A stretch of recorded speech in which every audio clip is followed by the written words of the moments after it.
안녕하세요. 오늘도 사연살롱을 찾아주셔서 감사합니다. 서울에 살고 있는 30대 여성입니다. 드라마 대사 중에 미혼은 재미없는 천국, 결혼은 재미있는 지옥이라는 대사가 있더군요. 그 말을 들으니 헛웃음이 났어요. 재미라도 있었다면 만신창이가 되면서 굳이 이혼을 하진 않았을 테니까요. 뭐든 시작은 쉽잖아요. 약간의 기대라도 있기 마련이니까요. 하지만 끝내는 건 의외로 힘들어요. 미련 때문에 그러냐고요? 아니요. 그동안 들어간 시간과 노력, 열정이 아까워서 순순히 끝낼 수 없기 때문이에요. 어떻게 하면 제대로 빅엿을 먹이고 끝낼 수 있을까 고민하다 보니 시간이 걸리는 건 당연하죠. 제가 이혼을 하는 데까지 시간이 걸렸던 것도 이런 이유였어요. 받은 만큼 되돌려주자 싶었거든요.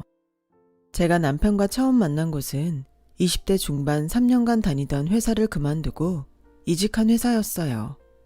이전 회사보다 규모도 작고 복지도 별로였지만 개인 사정상 어쩔 수 없이 이직을 해야만 했던 차였죠. 저는 전 직장 사수와 선의 연애를 했었는데 혼단까지 오고 가던 상황에 남친이 그동안 양다리를 걸쳐왔던 사실을 알게 돼서 헤어졌거든요. 그런데 남친의 양다리 상대가 하필 회사의 주 거래처 사장 딸이라서 상황이 묘하게 흘러간 거죠. 처음엔 다들 남친을 파렴치한 놈으로 받아들였었는데 점점 피해자인 저를 방해꾼 보듯 하게 된 거예요. 과장님은 아예 대놓고 그러시더군요. 내가 민주 씨 생각해서 하는 말이니까 너무 야속하게 듣지 마. 솔직히 회사 입장에선 윤 대리가 민주 씨보다는 신 사장님 딸이랑 결혼하는 걸 원하는 분위기야. 윤 대리가 신 사장님 사위가 되면 큰 거래처를 붙잡아 두는 건데 안 그래? 어차피 엎질러진 물이라면 괜히 질질 끌지 말고 끝내는 것도 방법이야. 내가 살아보니 그렇더라고.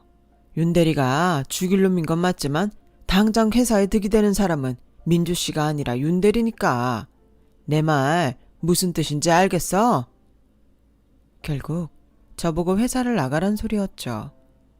나를 원치 않는 회사에 붙어있는 건 정말 역겹고 구차한 일이었어요. 어제까지도 내 곁에 있던 사람들이 모두 제게 등을 돌리고 마치 저를 투명인간인 것처럼 대했으니까요. 점심시간에도 누구 하나 밥 먹으러 가자고 말 건네는 사람이 없었어요. 다들 저한테 어지간히 버티고 그만 회사를 나가달라는 눈빛이었죠. 사랑했던 남자의 변심과 친했던 동료들의 배신으로 저는 몸과 마음이 피폐해지기 시작했어요. 그래서 정신과 상담을 받게 되었고 의사 선생님의 도움으로 남친과 회사를 상대로 소송을 걸 수 있었어요. 소송을 진행하는 중에도 하루도 빠짐없이 출근을 했던 저는 회사로부터 소송을 취하하라는 압력을 받았고 그래도 끝까지 버티자 그제야 남친을 해고하더라고요. 너 대신 회사가 남친한테 복수를 해줬으니 이 정도에서 타협을 하자는 신호였죠. 그걸 모르는 바 아니지만 남친에 대한 복수는 복수고 제가 3년이나 다닌 회사로부터 받은 상처는 조금도 나아진 게 없었기에 끝까지 소송을 취하하지 않았어요. 그렇게 반년 넘게 이어진 소송 끝에 저는 회사 차원의 사과와 정신적 피해 보상금을 받을 수 있었어요. 그리고 사건 이전의 업무로 돌아갈 수 있게 되었죠.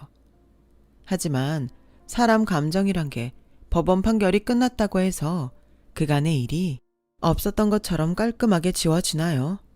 내 옆자리 동료를 볼 때마다 점심시간에 밥 먹으러 가자고 저를 부르는 사수를 볼 때마다 속에서 욕지기가 일 정도로 싫었어요. 그들이 얼마나 잔혹한 인간들인지 이미 알았기 때문이었죠. 그래서 회사에 사표를 냈어요. 사표를 내고 나오는데 전 남친과 친했던 이대리가 저 들으란 듯이 큰 소리로 그러더군요. 어차피 나갈 거 괜히 주변 사람들만 힘들게 하고 있어. 와, 저런 여자 만날까 어디 두려워 연애하겠나. 회사 잘린 윤대리만 불쌍하지. 제 뒤통수에 대고 멋대로 짓거리는 인간들의 목소리가 하나하나 모처럼 제 가슴에 꽂혔어요. 너덜거리는 마음을 추스르며 사무실을 나서려는데 누군가 기어이 도화선에 불을 지피더군요. 조용히 해요. 그러다 이 대리님까지 고소하겠다고 그러면 어떡해요. 원래 집 앞 제대로 못 챙기는 것들이 피해자 코스프레 쩐다니까. 그 말에 각성이 된 저는 들고 있던 종이박스를 바닥에 내려놓곤 방금 그 말을 한 여직원 앞으로 갔어요. 그리곤 빤히 쳐다보며 말했죠. 원한다면 다들 고소해 줄게요. 근데 상희 씨는 고소 안 할래요. 나 아니어도 고소해 줄 사람 있으니까. 이 대리님 사모님도 아시나요? 상희 씨랑 이 대리님이 내연관계인 거? 어머, 누가 내연관계래. 말하자면 난 오피스 와이프일 뿐이야. 그 이상도 그 이하도 아니라고. 자기 인생 망쳤다고 남의 인생까지 시궁창으로 끌고 들어갈 생각 마. 오피스 와이프 같은 소리 하고 있네.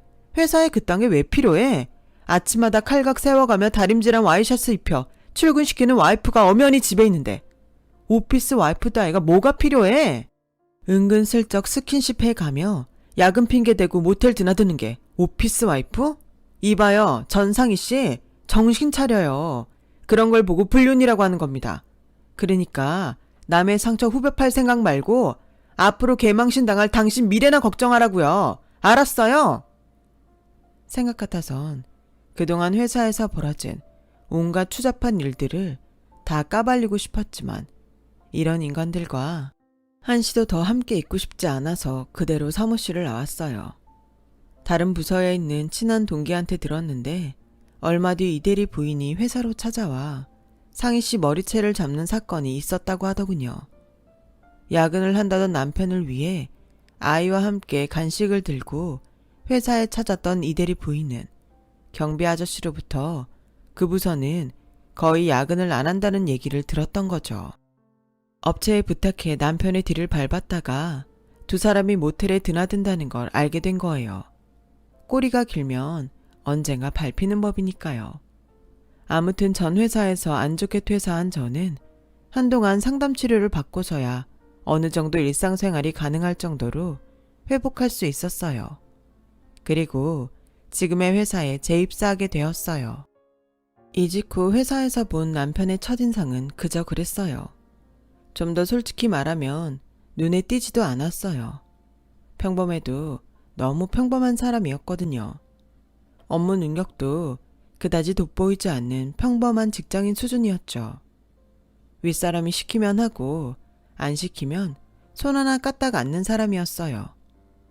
출세욕도 없어서 동기가 먼저 승진을 하든 말든 자존심 상해하거나 훗날을 기약하는 노력조차 할 생각이 없는 그런 사람 말이에요. 한마디로 한심한 남자였어요. 그래서 남편과 잘해보겠다는 생각은 애초에 없었어요.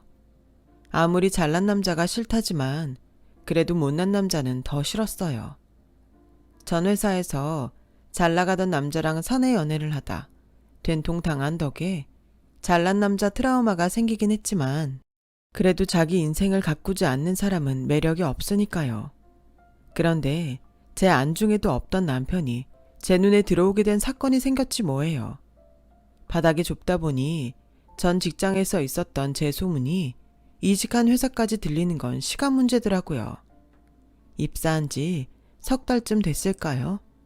왠지 회사 사람들이 저를 바라보는 눈빛이 달라졌다 했는데 아니나 다를까 이미 제 소문이 쫙 퍼졌더라고요. 그냥 있는 그대로 퍼졌으면 그나마 다행인데 완전 민폐덩어리에 도라이처럼 부풀려진 거 있죠. 아직 사람들과 친분을 쌓기도 전이라 다들 색안경을 쓰고 보더라고요. 이러다 여차하면 이 회사도 그만둬야 하는 게 아닐까 생각하고 있었는데 그 일이 벌어진 거예요.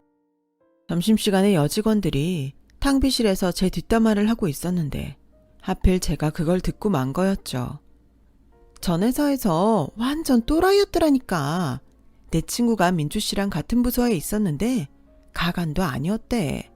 같은 부서 남자들한테 꼬리치는 건 기본이고 수 틀리면 동기고 사수고 할 거 없이 소송 걸겠다고 협박해서 돈 뜯어내는데 당한 사람이 한둘이 아니래. 글쎄, 하도 평판이 안 좋아서 회사에서 나가라 그랬더니 회사까지 소송 걸어선 한 미천 챙겼다잖아. 그 돈으로 평생 놀고 먹을 것처럼 그렇게 굴더니 도박으로 다 날리고 사채빚 갚느라 우리 회사 들어온 거잖아. 살살거리고 다가와선 비밀 캐내곤 그걸 빌미로 돈 뜯어내는 게 특기래. 내 친구도 당했잖아. 얼마나 집요하게 협박을 했는지 참다 못한 내 친구가 회사를 그만뒀다니까. 암튼 상종을 하면 안 되는 종자야. 그때였어요. 평소 존재감도 없던 남편이 버럭 소리를 질렀어요.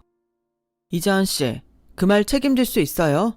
오민주 씨에 대한 그 말들 책임질 수 있냐고요? 아니, 그걸 내가 왜 책임을 져요? 난 그저 사실을 사실대로 말한 것뿐인데. 아무렴 아니 땐 굴뚝에 연기 나겠어요? 괜히 나한테 그래. 본인한테 확인도 안 해보고 함부로 사람을 매도하고 있으면서 그 말에 책임질 생각도 안 한 거예요? 그 회사에 친구가 있다고 그랬죠? 그분 성함이 어떻게 됩니까? 사실이라고 했으니 전화해서 직접 확인해도 되는 거죠? 아, 그보다 여기 당사자가 있으니까 직접 물어보면 되겠네요. 오민주 씨, 지금 이 말들 사실입니까? 순간 기가 막혀서 말도 안 나왔어요. 이런 상황에 제 입으로 기다 아니다 말하는 것도 웃긴 일이니까요. 하지만 그냥 덮고 지나갔다간 앞으로 또 어떤 말도 안 되는 유언비어가 퍼질지 몰라 확실히 하기로 했어요. 그래서 전 회사에서 있었던 일들을 전부 말했어요. 그리곤 저에 관한 헛소문을 퍼뜨린 여직원에게 소문의 진원지인 친구의 이름을 물었더니 예상했던 대로 사내 불륜으로 망신당하고 회사를 그만둔 바로 그 여직원이었더라고요. 제 말 못 믿겠으면 친구분과 함께 삼자대면해요. 나한테 법원에서 받은 판결문도 있으니 원하시면 보여드릴 수 있고요. 그리고 사과하세요. 함부로 저에 대해 헛소문 퍼뜨린 거 사과하시라고요. 결국 그날의 소동으로 저는 누명을 벗을 수 있었고 덕분에 마음이 통하는 동료들이 생겨서 오히려 직장 생활을 하는데 많은 도움이 되었어요. 마치 자기 일처럼 용기 있게 나서준 남편과도 가까워지게 되었고요. 언젠가 남편한테 그날 왜 그랬냐고 물었더니 그러더군요. 남자는 내 여자다 싶은 사람을 위해서는 없던 용기도 낼 수 있어. 당신은 나한테 관심이 없었는지 몰라도 난 자기가 첫 출근하던 그날부터 찜해놓고 있었거든. 능력은 없지만 그래도 나를 위해 용기를 내줄 수 있는 남편이 그땐 세상 무엇과도 바꿀 수 없을 만큼 소중하게 느껴졌었어요. 그래서 결혼까지 이어지게 되었고요. 남편은 3남매 중 막내로 위로 누나가 둘이 있어요. 어릴 때부터 맞벌이를 하신 부모님 대신 두 누나들 틈에서 보살핌을 받고 자라서 그런가 독립심이나 책임감은 좀 떨어졌죠. 대신 다른 남자들에 비해 여자에 대한 이해심이 깊은 편이었어요. 세상에 완벽한 사람은 없다더니 남편은 일장일단이 뚜렷한 편이었죠. 30년 가까이 강력반 형사로 거친 남자들 사이에서 살아온 저희 아빠는 이런 남편의 심약한 부분이 마음에 안 들었던 모양이에요. 남편이 처음 결혼 허락받으러 우리 집에 찾아온 그날부터 못마땅한 표정으로 제 남편과 눈도 마주치지 않으셨거든요. 아빠, 도대체 왜 그래? 민규 씨 어디가 그렇게 마음에 안 들어서 눈길 한 번을 안 주냐고. 아빠는 이러면서 아빠 딸은 시댁에서 시부모님한테 사랑받길 원해? 그거 완전 도둑놈 심보잖아. 그럼 마음에 안 드는 걸 어떡해? 사람 눈 피하는 것도 마음에 안 들고 툭 하면 내 뒤에 숨어서 전부 너한테 떠넘기는 것도 싫어. 사내 자식이 갓바도 없이 비실비실해가지고는 저걸 어디다 써먹어. 세상에 반이 남잔데 왜 하필 저런 놈을 사윗감으로 데려와선 이렇게 아빠 속을 썩이냐. 기왕 데려올 거면 좀 남자다운 놈으로 데려오면 좀 좋냐고. 남자다운 남자? 아빠가 그렇게 남자답다고 마음에 쏙 든다고 했던 내 전 남자친구 기억 안 나? 그놈이 나한테 어떻게 했는데. 나 몰래 양다리 걸친 것도 모자라 부장이랑 싸바싸바해서 날 회사에서 내쫓으려고 했던 놈이라고. 그런데도 그런 말이 나와?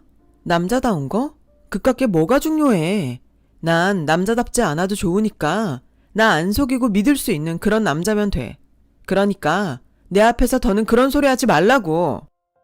결혼식 날짜까지 잡고서도 아빠와 전 마주치면 늘 이렇게 기싸움을 했어요. 장인이 자신을 탐탁치 않게 여기는 걸 알아서 그런가. 남편은 저희 아빠 앞에 서면 비 맞은 강아지처럼 풀이 죽어선 제 뒤만 졸졸 따라다니곤 했죠. 그럴수록 아빠는 더더욱 제 남편을 못마땅해 했고요.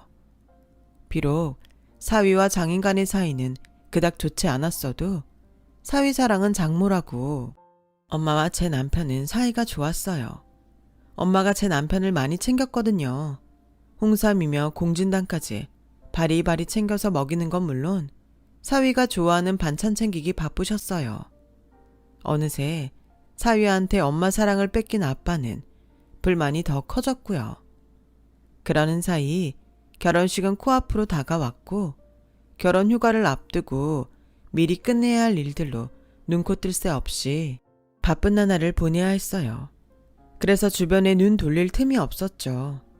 몰아치듯 결혼식을 치른 저는 신혼여행에서 돌아온 후에도 역시나 밀린 업무를 처리하느라 바빴어요. 주말이면 시댁에 불려가 이제 막 가족이 된 시댁 식구들과 가까워지려고 노력을 해야 했어요. 결혼 안 한 시누이가 둘이나 있다 보니까 사소한 것 하나까지 어찌나 눈치가 보이는지 시어머니보다 시누이 시집살이가 더한 것 같더라고요. 마치 온 사방에 CCTV를 설치해 놓은 것처럼 시누이들의 시선을 받으며 행동하려니 걸음걸이 젓가락질 하나까지도 눈치가 보여 불편했어요. 거기다 큰 시누는 제 남편을 업어 키운 사람이라 마치 저를 자기 며느리 보듯 하지 뭐예요. 툭하면 자기는 남동생한테 아무거나 먹이지 않았다면서 인스턴트 식품은 절대 먹이지 말고 파스타 하나를 만들더라도 시판 소스 대신 신선한 재료를 사다가 직접 만들어 먹이라고 그러더라고요. 그뿐인 줄 아세요? 자기는 남동생 티셔츠도 매번 다려서 입혔다며 저보고 남편 면티를 다림질해서 입히라는 거예요. 거기다 작은 신우는 저 몰래 남편한테 어찌나 용돈을 뜯어가는지 몰라요. 그 나이 먹도록 변변한 직장도 없이 단반한 얼굴 하나 믿고 눈먼 가쁘나 기다리고 있으니 말 다 했죠. 백수 주제에 씀씀이는 또 얼마나 해픈지 여기저기 돈 빌려다 쓰기 바쁘더라고요. 저한테 빌려간 돈도 수십만 원이 넘는다니까요. 그런데도 시부모님은 어찌나 천하태평이신지 몰라요. 결혼 전에는 몰랐던 시댁 상황과 직면에 하루하루 적응해가느라 저는 결혼 후 친정에 통 신경을 쓰지 못했어요. 자식이라곤 저 하나뿐인데 말이죠. 그렇게 몇 달이 지난 어느 날 늦은 밤에 아빠가 술에 취해 전화를 했더라고요. 아빠는 평소와 달리 기운이 쭉 빠진 목소리로 마치 신부님 앞에서 고해성사를 하듯 말했어요. 나처럼 최악인 남편도 없을 거다. 평생 범인 잡느라고 뛰어다닐 줄이나 알았지? 한 입을 덮고 사는 내 와이프 아픈 것도 몰랐으니 말이다. 네 엄마 나 같은 놈 만나지 않았으면 그런 몹쓸 병도 안 걸렸을 거야. 네 엄마 허구한 날 파이프에 맞고 범인들 칼에 찔리고 들어오는 남편 때문에 한순간도 마음 편히 지낸 적 없었다. 그렇게 소가리한 탓에 병까지 걸린 거라고. 네 엄마 불쌍해서 어쩌냐? 아빠, 그게 무슨 말이야? 엄마가 무슨 병에 걸렸길래 그래? 무슨 소린지 정확히 좀 말해봐. 유방암이라고 하더군요. 검사를 더 해봐야 알겠지만 수술이 불가피할 거라고 했어요. 내 발등에 떨어진 불 처리하느라 엄마한테 신경을 쓰지 못한 게 그렇게 미안할 수가 없었어요. 그래서 엄마가 입원하기로 한 날은 회사에 월차를 내고 엄마를 모시고 병원으로 갔어요. 일단 입원부터 하고 몇 가지 검사를 한 뒤 상태를 봐서 바로 수술에 들어갈지 여부를 정한다고 하더군요. 검사 결과를 기다리며 초조한 시간을 보내야 되는데 8인실은 복잡할 것 같아서 2인실을 잡았어요. 요즘은 대학병원 2인실도 보험 처리가 돼서 저렴하게 쓸 수 있거든요.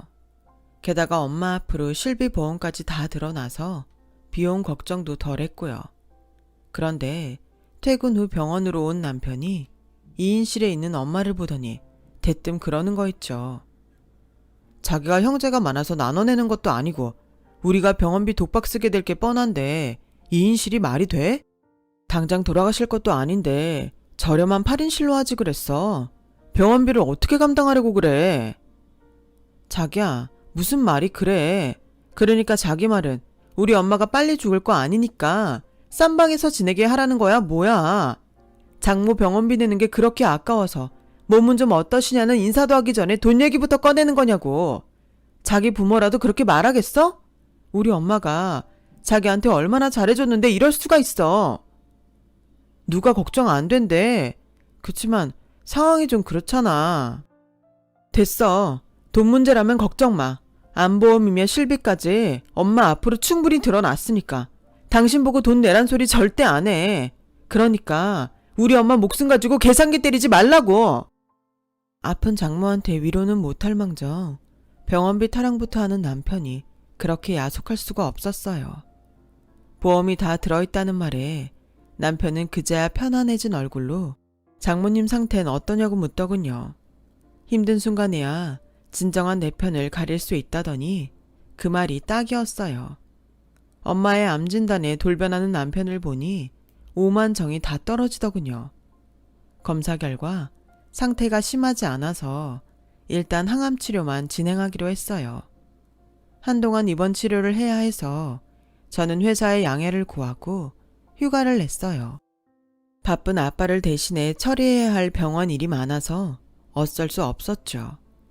엄마가 퇴원을 한 후에도 보험사에 제출할 각종 서류들이며 혹시나 있을지도 모를 부작용을 대비해 한동안 친정에 머물며 엄마를 돌봐야 했어요.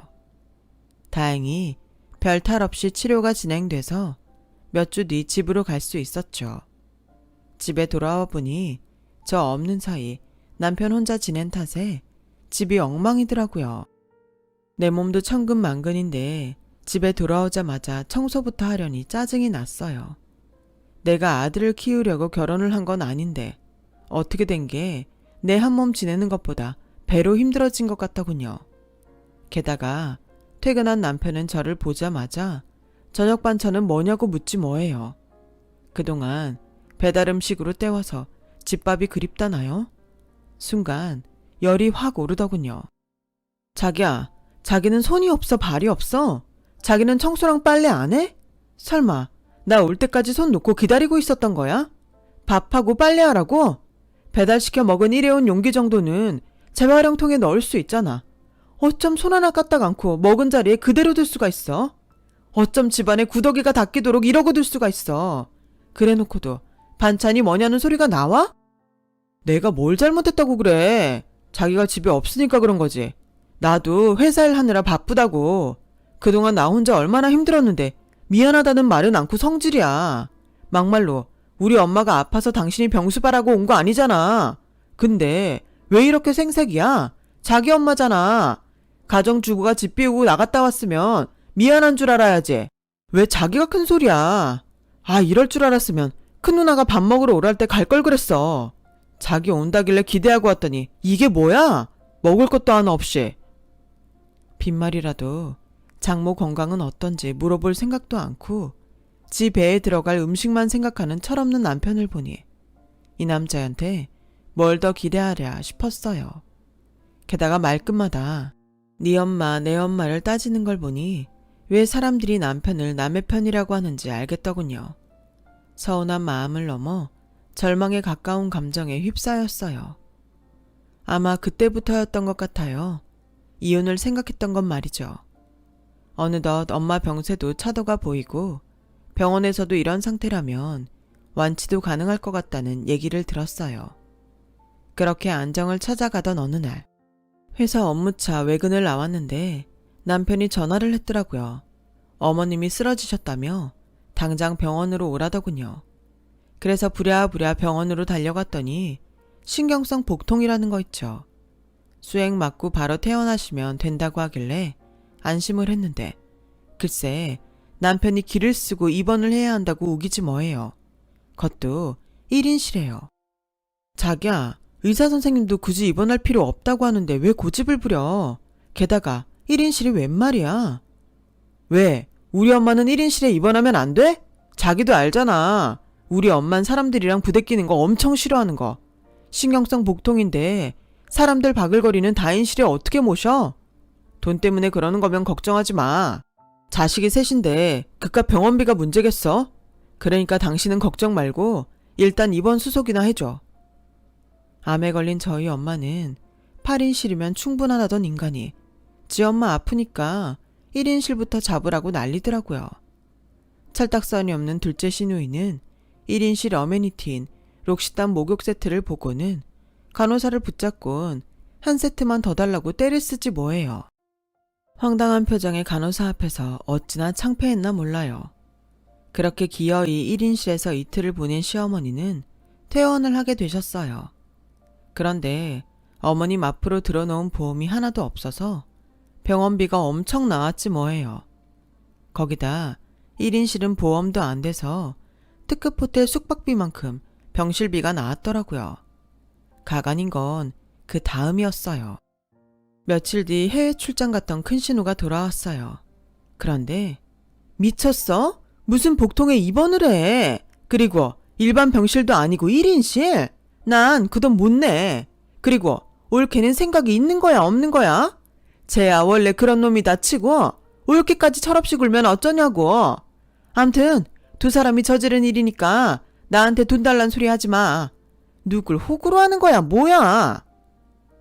자기 동생이 벌린 일인 걸 뻔히 알면서도 큰 신우는 저한테 덤탱이를 씌우곤 발을 뺐어요. 걱정하지 말라고 호언장담했던 남편은 언제 그랬냐는 듯 굴었고요. 자기도 알다시피 작은 누나는 백수인데 돈 내라고 할 수는 없잖아. 그러니 당연히 병원비는 자기랑 나랑 반반 부담해서 내야지. 그 말에 순간 열이 확 올랐어요. 왜 반반이야? 우리 엄마 입원했을 땐 자기 한 푼도 안 냈잖아. 그래놓고 나보고 어머님 병원비를 내라고? 병원에서도 입원할 필요가 없다는 걸 자기가 우겨서 입원까지 시켰으면서 난 못 내. 내고 싶으면 자기 혼자 내. 나도 그러고 싶지. 근데 카드 한도가 없는 걸 어떡해. 좀 도와주라. 도대체 뭘 얼마나 썼는지 카드 한도도 없다는 남편 탓에 결국 저는 제 카드로 병원비를 지불했어요. 확실히 말하지만 나 이 돈 빌려준 거야. 그러니까 꼭 갚아. 알았어? 남편은 이번에도 큰 소리를 치며 조만간 10배로 이자 쳐서 갚겠노라 하더군요. 남편의 그런 모습에 걱정이 되더군요. 아니나 다를까 몇 주 뒤 일이 터지고 말았어요. 토요일이라 모처럼 늦잠을 자고 있었는데 누가 미친 듯이 초인종을 누르더라고요. 부서져라 문까지 두드리면서요. 나가보니 큰 신우였어요. 거의 반 미친 사람처럼 문을 열어준 저를 밀치고는 다짜고짜 안방으로 들어가 곤히 잠든 남편을 걷어찼어요. 느닷없는 발길질에 침대 밑으로 떨어진 남편은 지 누나를 보곤 마치 귀신을 본 사람처럼 놀라더군요. 야, 이 미친놈아, 너 내 돈 어쨌어? 엄마한테 맡겨둔 내 결혼자금 어디다 숨겼냐고. 당장 내놔. 내놓으라고. 평소 남동생이라면 사족을 못 쓰던 큰 신우는 당장이라도 동생을 물어 뜯을 기세로 소리쳤어요. 누나, 그게 말이야. 내가 돈 좀 굴려보려고 투자를 했는데. 누나, 미안해. 내가 죽을 죄를 졌어. 남편은 무릎까지 꿇고 싹싹 빌기 시작했어요. 자초지종을 들어보니 코인으로 잔재미를 본 남편이 기왕 버는 거 목돈 좀 벌자는 욕심에 큰 신우 결혼 자금을 빼다가 코인을 산 모양이더라고요. 그런데 일이 안 되려니 코인을 사고 나니 바로 폭락을 하는 바람에 7천만 원이 순식간에 돈 뺄 정도로 완전히 박살난 거예요. 큰 신우가 알아차리기 전에 어떻게든 만회해보려고 여기저기 돈까지 끌어다 주식도 해보고 환치기도 했지만 손에 대는 족족 나가리였죠. 결국 큰 신우 돈에다 빚까지 3천이나 지게 된 거였어요. 기가 막힌 건 저도 마찬가지였지만 워낙 큰 신우가 울고불고 난리를 치는 통에 저는 화도 제대로 내지 못한 채 큰 신우 눈치를 봐야 했어요. 그거 내 결혼 자금이란 말이야. 당장 올 가을에 식 올려야 하는데 돈 한 푼 없이 어떻게 결혼을 해? 너 다음 달까지 어떻게든 돈 가져와. 정 안 되면 이 집 전세라도 빼서 내놔. 명심해. 다음 달까지야. 신우는 이를 박박 갈며 돌아갔어요. 당신 이제 어쩔 거야? 큰언니 돈도 그렇고 빚삼차는 또 어쩔 거냐고. 왜 나한테 상의도 않고 일을 저질러. 이래놓고 또 나보고 해결해달라고 그러려고? 이번엔 나도 못 도와줘. 그러니까 당신이 직접 해결해. 걱정하지 마. 당신은 그냥 굿이나 보고 떡이나 먹으라고. 걱정 말라는 남편의 말에 저는 오히려 더 걱정이 됐어요. 다음 날 아빠 생신이라 점심때 우리 부부는 친정으로 향했어요.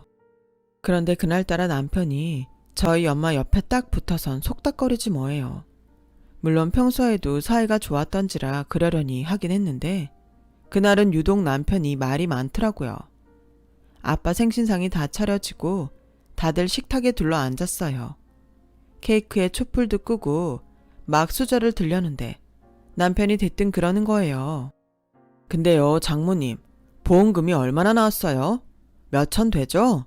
장모님, 보험도 많이 들어놨다 그러던데 그걸로 저희 여행 보내주세요. 네? 장모님 투병하시는 동안 이 사람이 집도 비우고 어머님 병수발했잖아요. 그 바람에 저 제대로 먹지도 못하고 방치돼 있었다고요. 하나뿐인 사위한테 그 정도 포상은 해주실 수 있는 거잖아요. 안 그래요, 장모님? 남편이 노린 게 이거였던 거예요. 저희 엄마 암 진단비를 받아찰 요량이었던 거죠. 엄마는 당황해선 아무 말도 못했어요. 그러자 아빠가 밥숟가락을 식탁에 탁 내려놓고는 소리치셨어요. 이게 무슨 개벽다기 같은 소리야. 네 놈이 뭐 한 게 있다고 여행을 보내달래. 그게 무슨 돈인지 알면서도 그딴 소리를 해. 아무리 철딱소니가 없어도 그렇지. 너 결혼하고 지금까지 네 장모 위에 꽃 한 송이라도 들고 온 적 있냐? 너 올 때마다 홍삼이며 녹용이며 몸에 좋다는 건 다 갖다 바친 장모한테 네 놈이 뭐 하나 해준 적 있냐고. 암투병하는 네 장모한테 네 놈이 영양제 한번 사오기랬냐? 입맛 없을 때 먹으라고 케이크 한 조각을 사오기랬냐? 그래놓곤 뭐가 어쩌고 어째? 해외여행! 돈이 썩어 문드러져도 니깟 놈한테는 내 안 준다. 그동안 내 딸 생각해서 참았다만 내 더는 네 놈 안 봐준다고.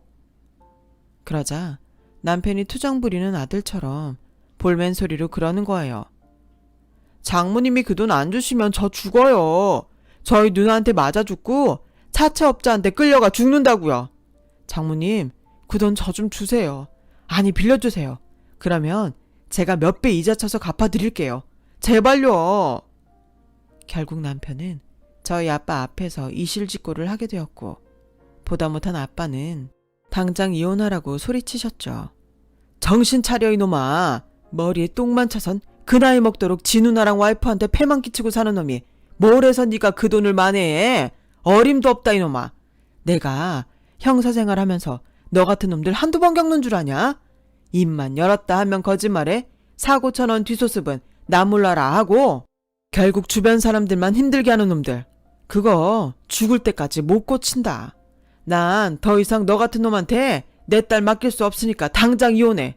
한 번만 더 내 눈에 띄면 그때 네 놈 철창 신세질 줄 알아. 결국 우리 부부는 이혼을 하게 되었고 남편은 전셋집을 빼서 큰 신우 결혼 자금을 갚았어요. 그리고 나머지 돈으로 사채 빚을 갚았죠. 남은 건 제 카드로 긁은 시어머니 병원비 뿐이었어요. 남편은 수중에 있는 건 코인뿐이라며 병원비 대신 받아달라고 하더군요. 이미 무용지물이나 다름없는 거였지만 일단은 받아두었어요. 그런데 회생 불가인 줄 알았던 코인이 1년도 안 돼 엄청 올랐지 뭐예요. 남편한테 빌려준 돈에 100배도 넘는 수익으로 말이에요. 코인을 팔고 계좌에 찍힌 수익금을 보고 있자니 인생이 참 재미있다는 생각이 들더라고요. 전 남편이 그렇게 바라던 행운이 돌고 돌아 제 손에 들어온 셈이니까요. 이 행운 제가 누려도 되는 거겠죠? 지금까지 제 사연을 들어주셔서 감사합니다. 여러분의 곁에 행운이 찾아오길 바랍니다. 건강도 잘 챙기세요. 여러분, 사연 댓글에 응원과 현명한 조언 부탁드려요. 좋아요와 구독은 저에게 큰 힘이 됩니다. 오늘도 좋은 일 가득하세요.